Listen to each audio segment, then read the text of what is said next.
ময়নাটা release হয়েছে, মুক্তি ইনশাল্লাহ ইয়ারে রিলিজ হবে। তো আবার দায়িত্ব এতটাই বেশি যে আমাকে সাকসেস হতে হবে এবং অডিয়েন্সকে হলে নিয়ে আসতে হবে। এবং ফাইনালি আমার ময়না সিনেমা যখন 14 ফেব্রুয়ারি রিলিজ হয় 3 সপ্তাহ হলে চলে এবং সবাই আমার প্রশংসা করেছে, আলহামদুলিল্লাহ, এতেই আমি অনেক সন্তুষ্ট। ভালো লাগছে, আরও বড় বড় অ্যাওয়ার্ড পেতে হবে, আরও ভালো কাজ করতে হবে। যখন আমি আসলে পুরো বাংলাদেশে একজন শ্রেষ্ঠ অভিনেত্রী রাজরিপা হিসেবে জাতীয় চলচ্চিত্র পুরস্কার পাবো, ওই দিন হবে আমার সবথেকে বিগ অ্যাচিভমেন্ট।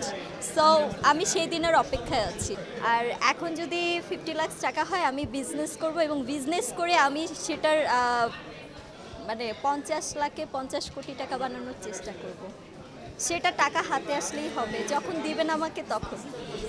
একটা সময় ঘুরতে পছন্দ হতো না, ঘোরাঘুরিটা ভালো লাগতো না, এখন ঘুরি জাস্ট যখন আমি ঘুরি তখন ডিপ্রেশন, ফ্রাস্ট্রেশন একদমই আমাকে ছুতে পারে না।